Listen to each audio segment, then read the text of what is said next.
Do you remember the flu season back in 2017-18? I mean, it just felt different, right? Way harsher than usual. Well, it turns out there was a really good scientific reason for that. A kind of genetic mystery was playing out behind the scenes. And today, we're going to follow the clues, just like scientists did, to crack the case of that killer flu. So let's set the scene. The 2017-2018 flu season here in the States, it wasn't just another bad year. No, this was a real standout. We're talking a massive disease burden, a huge spike in hospitalizations, and tragically, a mortality rate that had public health officials seriously worried. And the numbers really tell the story. I mean, the peak number of cases was way higher than the year before, and the season kicked off much earlier. It was pretty obvious that something had changed, that the main H3N2 virus going around that year was just particularly nasty. Now here's where the plot thickens. Usually, when a flu season gets this bad, scientists have two prime suspects. Suspect number one, the vaccine was a poor match for the virus. Suspect two, the virus had a major genetic mutation. But for this season, the usual suspects had an alibi. The vaccine was actually a decent match, and there were no big, obvious mutations to point to. The trail went cold, so what in the world was going on? Okay, so with the obvious leads going nowhere, investigators had to start thinking like true genetic detectives. They went deeper, looking past the big mutations, and instead started combing through the virus's entire genetic manual, its whole genome, searching for a much more subtle clue. And you know what? They found something huge. It's a process called gene reassortment. So think of the flu virus's genome like it's built from 8 separate Lego bricks.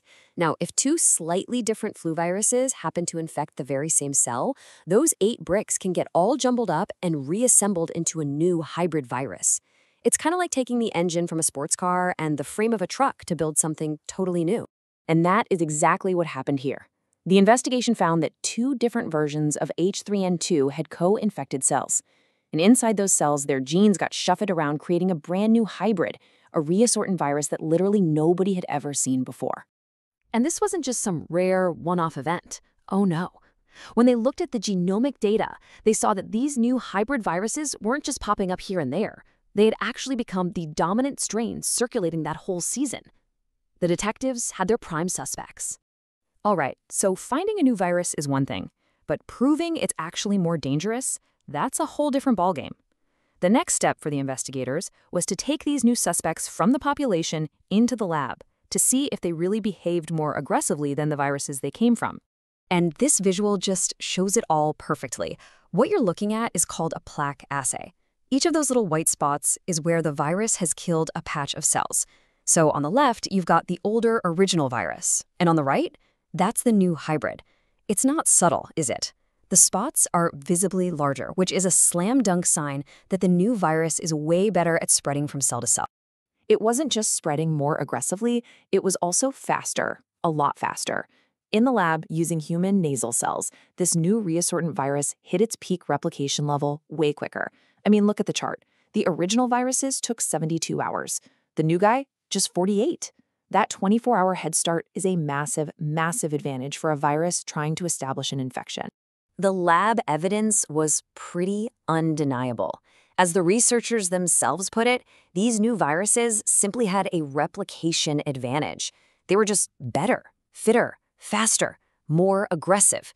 The case was getting stronger, but the most important piece of the puzzle was still missing.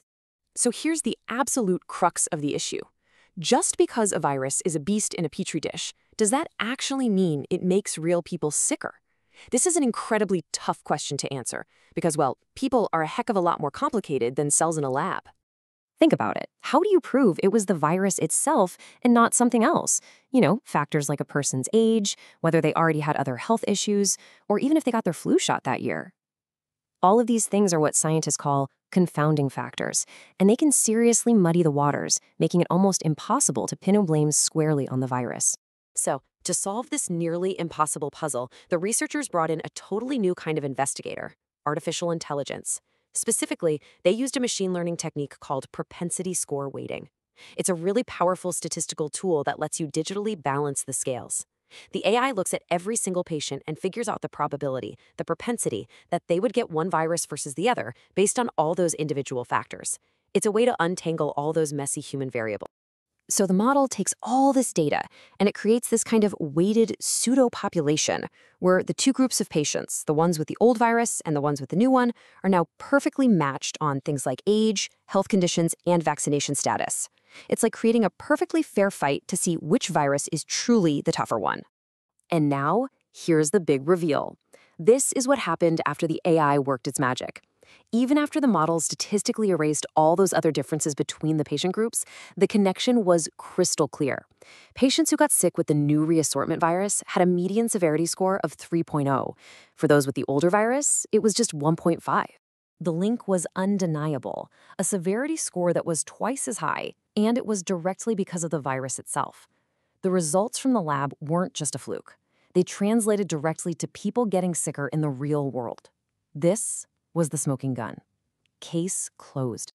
So after laying out all that evidence, what's the final verdict in our genetic detective story? And maybe more importantly, what does this whole episode warn us about for the future? Well, the case is pretty clear. A subtle genetic shuffle created a new, meaner virus. The lab showed it was faster and stronger. And then the real clincher, a sophisticated machine learning analysis proved beyond a reasonable doubt that this new virus was directly making people sicker, completely independent of other factors. And I think the big takeaway here is that we can't just be looking for those big, flashy mutations that grab headlines. Even really small, subtle changes, like swapping a few gene segments, can give a virus a dangerous new edge and lead to a really, really bad season. This whole investigation really shines a spotlight on what we need to be doing. The study's authors pretty much say it all. We have to make detailed, full genome sequencing a routine part of our surveillance. It's the only way we're going to catch these sneaky but powerful changes before they turn into a full-blown crisis. And that leaves us with one final and really vital question. If we can combine this kind of deep genetic detective work with powerful AI tools to understand what it means in the real world, are we getting closer to a future where we can spot the next big threat, not after it's already here, but before it even has a chance to take off? That's the question that science is racing to answer.